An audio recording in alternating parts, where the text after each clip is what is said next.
Hey guys, welcome back to the Cult Classic Kids Show, and today we are talking about Dragon Ball. Now, I went to go see the new Dragon Ball Super movie, Dragon Ball Super Superhero. I almost didn't go and watch it, to be honest with you, because my initial plans that I kind of had kind of fell through, sort of deal. So I was like, just catch it on Blu-ray or something. And I didn't see Dragon Ball Super Broly in the theaters. Like, I'm a longtime Dragon Ball Z fan, like super long time Dragon Ball fan in general. Um, I remember the very first day that Dragon Ball Z premiered on Toonami, and I was absolutely hooked ever since. And that first episode is so different from what the series ends up becoming, but I do remember it. I remember that day, and just on the art style alone, I was hooked, and I managed to be hooked for the mass majority of my life from like the age of 4 to my early 20s. And I kind of fell off a little bit because honestly, Super didn't pan out the way I'd hoped it would. I thought it was going to be better than GT. I think people can argue which is better between GT and Super, but I really wanted to see the movie because I wanted a reason to go to the movie theaters. I'd rather give it to Japan than Hollywood. But going through it all, I kind of just I want to give my initial thoughts on Dragon Ball Super Superhero. So, the beginning of this film is a lot of fucking talking. And it's I mean, my friend was watching it with me and she doesn't know anything about Dragon Ball, so she was very bored for like the first 20 minutes. And and it goes through a lot of both Dragon Ball and Dragon Ball Z lore, from Red Ribbon Army shit to Dr. Gero. So it goes through all that, as well as Cell, and that all links to basically the backstory. These backstories link to the current villains of the film, which is Red Ribbon Army bullshit, Dr. Gero's grandson. Then I guess we're getting into spoilers, so I mean, I probably should have said that at the beginning, but whatever, guys. Then it cuts to basically, Goku and Vegeta fighting, like training. They're training in Beerus's world, getting stronger. I feel like, so the first 20 minutes of this movie is just a lot of fucking talking. Then the next 20 minutes, or I'd say about a half hour total or so, it's just waste of time sort of deal, because they're basically going the extra mile to explain why Goku and Vegeta aren't going to be featured in this movie. And to do that, they basically have this long thing where it basically says that Bulma can't get in touch with them on Beerus's planet. They could have totally did that in a very simple way, but they had to be a little fucking extra. And to me, that was kind of like a waste of time. Now, it was nice to see Goku and Vegeta battle it out, and they were pretty evenly matched. As a Vegeta fangirl, it's kind of annoying that Vegeta always outthinks Goku, but still can't really get the leg up on Goku. But we're not going to get into that because it's not really important to the narrative overall. This story revolves around Piccolo and Gohan, particularly more so Piccolo. So it's pretty cool that Piccolo has a light shined upon him, because, I mean, personally, I haven't kept up with Super because I just don't like Super very much. But Piccolo's been put at the wayside after the Cell Saga.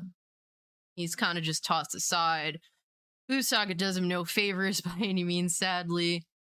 So the narrative follows Piccolo, and he discovers that the Red Ribbon Army are trying to go at it again. And he's kind of doing some spying and shit, so it's interesting to see like small scale stuff in Dragon Ball Super, because shortly after Z, Dragon Ball just gets super fucking extra, for lack of a better term. Like, there's no small scale shit that goes on after like the first few seasons of Dragon Ball Z. So it's really interesting to see Piccolo spying and figuring out what their plans are, and he discovers that, oh shit, they're remaking a maximum cell. I think that's what they call it. And so he's just like, oh my god, I need to get in touch with, Bulma so she can get in touch with Goku and Vegeta. They don't answer the call, so he's like, fuck, I gotta handle this shit. I'm gonna need Gohan. So the first thing Piccolo thinks of is, well, on planet Namek, didn't what's his name? The dude that ran the show on Planet Namek, the head honcho, damn, I forget his name. Fucking hell. It's been a while. But the guy that releases Gohan and Krillin's like inner powers, Piccolo's just like, well, maybe that can be done for me. So he literally uses the Dragon Balls to essentially unlock his inner potential. So what I don't like is that they kind of make a joke out of Shenron all the time at this point. That's what made me stop watching Super, is when they called upon Shenron and basically said, okay, we actually don't need you, Shenron. Get the fuck back in your ball and fuck off. Basically, since things have been pretty chill, Bulma's been using the Dragon Balls to essentially keep her youth, keep her looking, as good as she does, getting rid of wrinkles. And it's just like, y'all waste the Dragon Balls for this shit. Like, it's just really petty. And I guess I'm really critical of the film, but I mean, it does get better. I don't hate the film.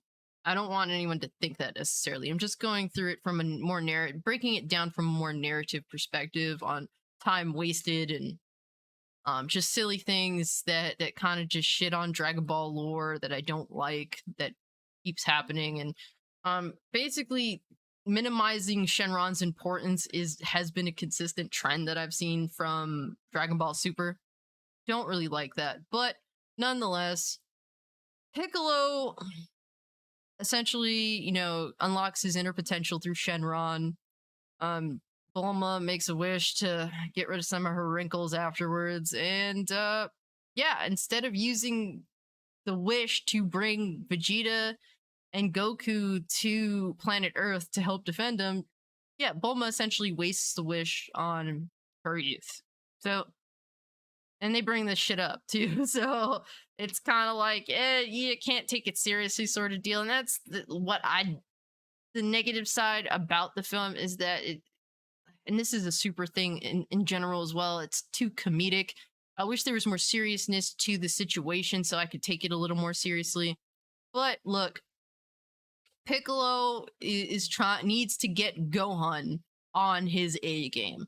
Gohan's been pretty much, ignoring everything in regards to fighting. He's super obsessed with biology and just all his more scientific desires. He doesn't feel as though he needs to fight anymore. We have Goku, Vegeta, the world's strongest. Gohan has long given that up. And so, while infiltrating Red Ribbon Army's base, Piccolo discovers that their plan essentially is to kidnap Pan, which is Gohan's daughter, in order to lure Gohan there so that they can essentially kill off Gohan pretty quickly, because, well, they know the history of how Gohan defeated Cell, and they feel and the Red Ribbon Army feels as though, yeah, he could be a problem, so let's kill him. So Piccolo decides to go along with the Red Ribbon Army's plan, disguised as a Red Ribbon Army soldier. So he goes and essentially, kidnaps Pan, lets Pan in on what's going on. And basically he's like, look, I need you to pretend that you are kidnapped so that your dad will get serious about fighting. So basically, once Gohan discovers that, yes, Pan has been kidnapped, he does get serious. He goes off to find Red Ribbon Army.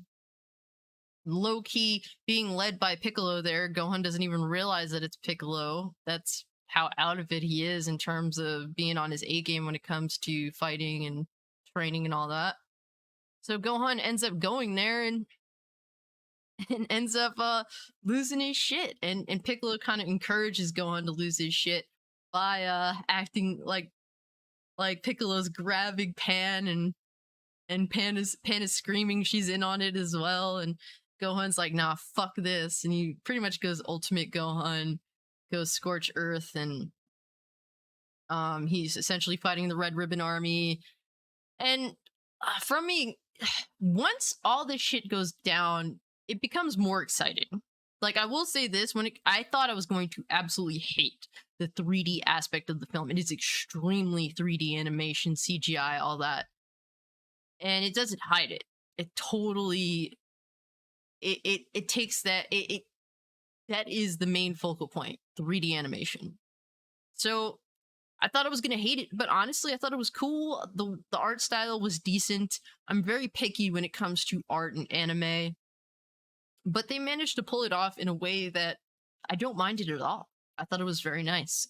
It was a departure, but it wasn't ugly, so that's important because I think that some of the more recent Dragon Ball movies, they have like moments of 3D animation, and it looks so fucking ugly. It is painful because most of it'll be 2D animation. Then you'll have like these certain fight scenes that are 3D, like moments in a fight scene, I more so should say, and it looks horrendous.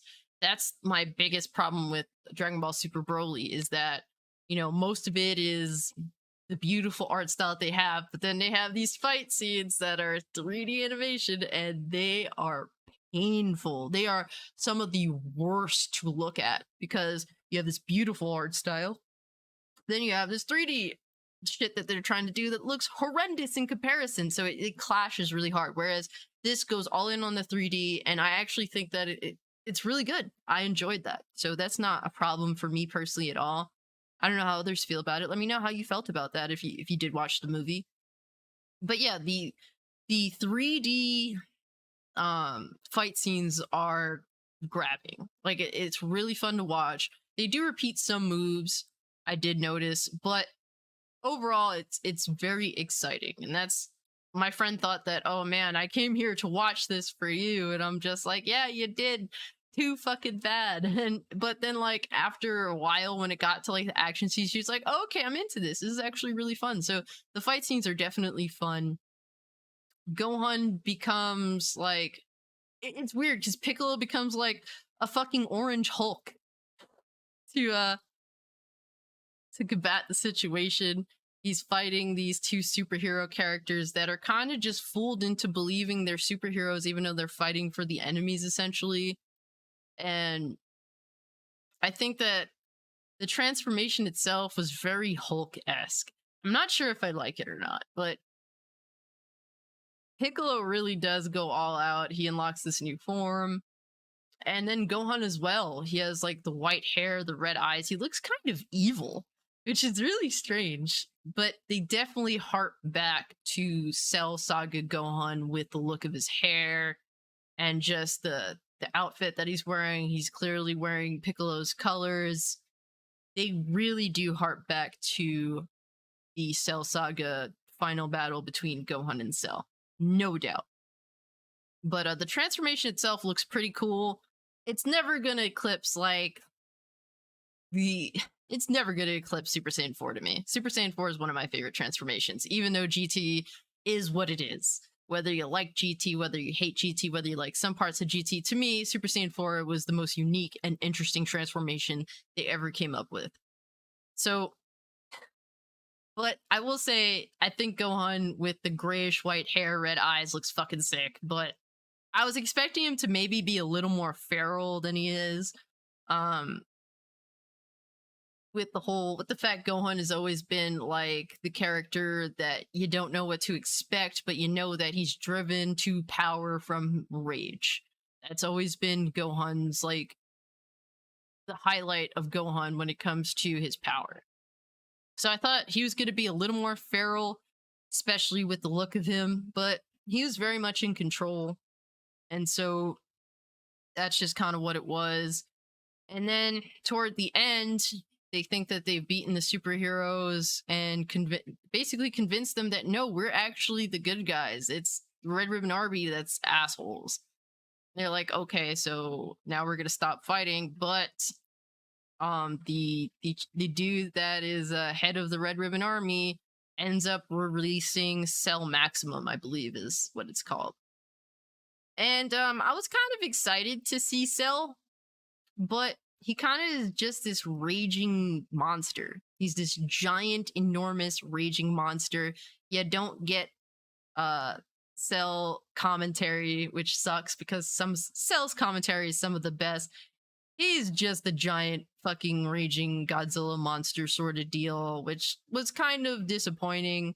He looked okay. I wasn't like disgusted by the look of him or excited by the look of Cell's design. He's just big giant monster, and the weakness is his head. That is essentially it was put there on purpose to be a weakness just in case they need to stop him. And lo and behold, so they all have to work together to stop Cell Maximum. And so Piccolo, what I love about Piccolo is that he's clearly a leader, and he leads the group. And basically, whoever's on the planet Earth, you got Android 18, Krillin, um, Goten, and Trunks, now teenagers. Basically, everyone who could fight that is currently on planet Earth is there fighting. And we get no Goku, no Vegeta. So, or Broly. So, yeah, it evolves into them needing to stop this raging beast of a monster. Piccolo's leading the charge. He's a very competent leader, despite his limitations. He's always been that way. That's what I do respect about Piccolo, and why Piccolo should have always had an importance in the series. Period. Like, because he's such a great leader. He leads Gohan. It's Do I like Gohan in this? I'm not really sure. I can't really say. To be honest with you, they made Pan way more likable. Gohan's just Gohan at this point. We have to accept him for what he is, but I do like his transformation. He's just, he was never clearly it is stated through everything that has transpired that Gohan was never meant to be a leader. And that's sad because, well, we always did want Gohan to take the reins from Goku, but clearly that's never going to happen. Get over it, sort of deal. Gohan is just Gohan. He's not a leader. And really just takes orders from Piccolo. And so, in doing so, they manage to stop Cell Maximum by crushing his head, and he explodes.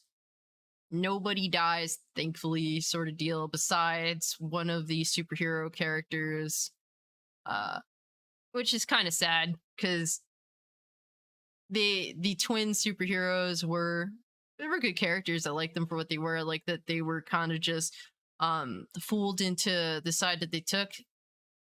But yeah, overall, do I like the film? Yeah, I like the film. I don't give ratings to anything. It's not as good. It's better than I expected it to be, but it's not one of the best. It's just okay. It's interesting to see Piccolo get his moment to shine and to show us that, yeah, there's a reason why we always did love Piccolo, even if Akira Toriyama or whoever else was involved at the time of pretty much tossing Piccolo to the side, even if they weren't into Piccolo very much, like they prove here, like it shows why we've always loved Piccolo and respected Piccolo. I think that's the important thing. This is very respectful to Piccolo's character, even if they kind of goof on him a little bit. But overall, the film does take Piccolo for the most part seriously, which I can appreciate. But yeah, guys, I like the film. It's better than I thought it was going to be, but it's not in that top 5 Dragon Ball films of all time. No doubt. Not even close. But yeah, I do like the departure from the same shit when it comes to characters put at the forefront. It's cool to see Gohan being forced to have to take the reins, and I wonder what is next for Gohan's character, because at the end of this, he establishes, yeah, man, I really do need to keep up with my training because you just never know what's going to happen. I'm also really interested to see what happens with Pan, because, with GT, Pan's character kind of very unlikable, kind of like she's very annoying. But I think they did a good job of making people like Pan. She learns how to fly. She clearly has, she has that sane strength in her. She definitely is excited to fight and do all that. So I think that's the big takeaway. I'm interested to see what happens with Pan's character. Can they make her likable? They did a pretty good job here, but she's still a little runt. So definitely interested to see where it goes, where it leads. But yeah, guys, did you watch the new Dragon Ball superhero movie? Are you interested? I'd say, if you're kind of waned on Dragon Ball, maybe give it a shot. If you're looking for something that's entertaining, that's a little bit different from the usual shit, I think that it's worth a watch. But it does have some waste, I should say. The movie could have been, if really, in in retrospect, the movie could have been like an hour or even a little bit less than that. But they definitely added some filler in there to extend it, to make a legitimate movie to release in theaters instead of, like, maybe, I guess, a TV movie. But some of my favorite Dragon Ball flicks are TV movies, like Bardock, the father of Goku, as well as the Trunks film. They're TV films, and to me, they're the best. But yeah, guys, let me know what you think of the movie.